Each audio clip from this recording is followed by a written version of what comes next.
আসসালামু আলাইকুম, welcome to my new blog.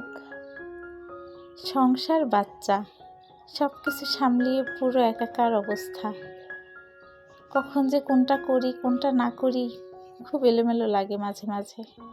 তাও চেষ্টা করি রাতে একটু গুছিয়ে রাখার, কোনটা পরের দিনে করব সেটা আগের দিন রেডি করে রাখলে কাজগুলো একটু সহজ হয়ে যায়।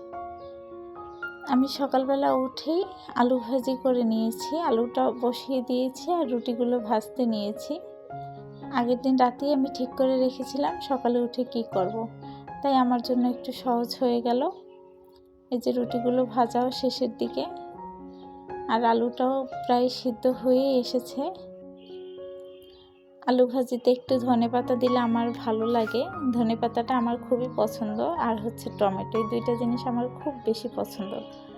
তো আমি একটু শেষের দিকে ধনেপাতা দিয়ে দিই, তারপরে অল্প সময় ঢেকে রাখলেই আলু ভাজি রেডি। আমি একটু ঝোল ঝোল পছন্দ করি রুটির সাথে।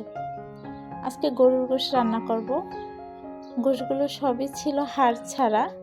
আমার হাজব্যান্ড হাড় পছন্দ করে না, তাই সে স্বপ্ন থেকে সবসময় হাড় ছাড়া গোশ আনার চেষ্টা করে, কিন্তু আমার কাছে এই গোশটা খুব একটা ভালো লাগে না। হাড়ের সাথে গোশ খেতেই বেশ মজা লাগে। যাই হোক, কি আর করার, সাহেবের ইচ্ছে, এটাই ভালো লাগে নাকি। তা আমি গোশগুলো কেটে ধুয়ে তারপরে বসিয়ে দিব। চুলায় একটা প্যান দিয়ে তেল দিয়ে আর সব মশলা দিয়ে একটু হালকা কষিয়ে নিয়েছি।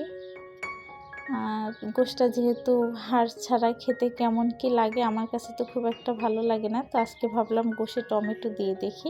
আমার কখনোই গোশে টমেটো দিয়ে ট্রাই করা হয়নি, তো আজকে আমি গোশে টমেটো দিয়ে দিলাম। এখন কিছুক্ষণ কষিয়ে নিব। ভাবলাম আজকে আর প্রেসারে দিব না গোশ, এভাবেই চুলার উপরে কষিয়ে কষিয়ে তারপর রান্না করে নিব। এদিকে আমি বারান্দায় চলে গেলাম, গাছগুলোতে একটু পানি দেওয়া দরকার ছিল। খুব বেশি পানি দিতে হয় না, যেহেতু ইনডোর প্লান্ট বেশি একটা পানি লাগে না, আর আমার বারান্দাতে রোদ খুব কমই আসে, তাই আমি এগুলো সব বারান্দাতেই রেখেছি। এই গাছটা কাটিং থেকে চারা করেছিলাম, এখন মাশাআল্লাহ দেখি গাছটা ধীরে ধীরে বড় হচ্ছে। তো এভাবেই কেটে গেল আজকে আমার দিনটা। আরও টুকিটাকি কাজ থাকে, সব তো আর দেখানো হয় না। সবাই ভালো থাকবেন, আর ভালো লাগলে অবশ্যই লাইক, কমেন্ট, শেয়ার ও ফলো করবেন। আল্লাহ হাফেজ।